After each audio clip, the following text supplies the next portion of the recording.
you're a person of eternity. You spend eternity, you have a life, but you also have an eternity. But I want you to just kind of compare this for a second. This here represents your time on earth. This here represents millions, millions, and billions of years beyond. And this goes, we don't know where this rope ends, okay? Just pretend like this. It goes on into infinity. And this is your life on earth. I just want you to consider that for a second, that we work so hard to make this life happy. And many times we neglect all of this. And we ignore this, like this is never going to happen. We ignore all this. Think about it for a second. We spend 3/4 of this time working and working so we can have this amount of time to be happy and be retired and drive a mobile home around the country, okay? Think about that for a second. It seems ridiculous, doesn't it? Well, I mean, we work so hard to make this happen. You know, the Bible says a lot about these two different portions of our eternal existence. First of all, the Bible says that this right here is temporary.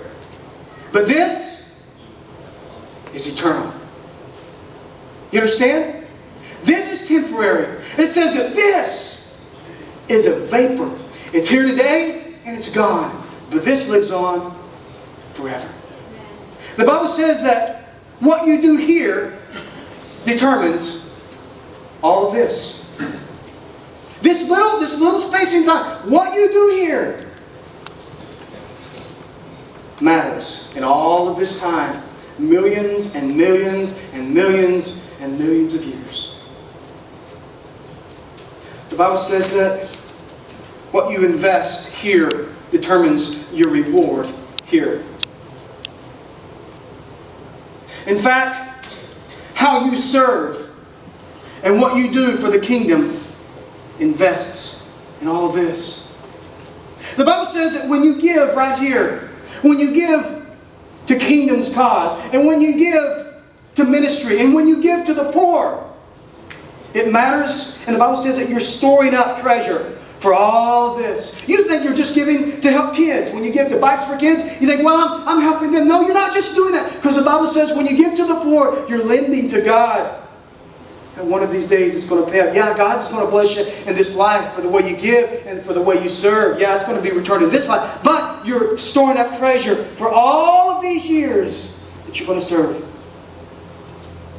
How I'm faithful and how you're faithful in this amount of time right here determines what God is going to do in your future. There is a next world. You know that we don't spend eternity in heaven. The Bible says that heaven comes to earth and the saints will rule the world. In other words, I've got a job waiting on me in the next life. And what I'm doing in this amount of time will determine what I'm going to do for the rest of time. A lot of people look at our lives as Christians and say, wait a minute, you give way too much to the church. Wait a minute, Travis, you could take that money, you can do something significant for it. You're crazy. And I'm thinking, no, this is what I'm doing today. What I'm doing today. And personally, I'm giving more to ministry and mission work and all the things that we're giving as far as opportunities. I'm giving more than I've ever given in my whole life. Because I believe that what I'm doing right here matters. And I'm storing up treasure. And I'm doing things that are going to matter and echo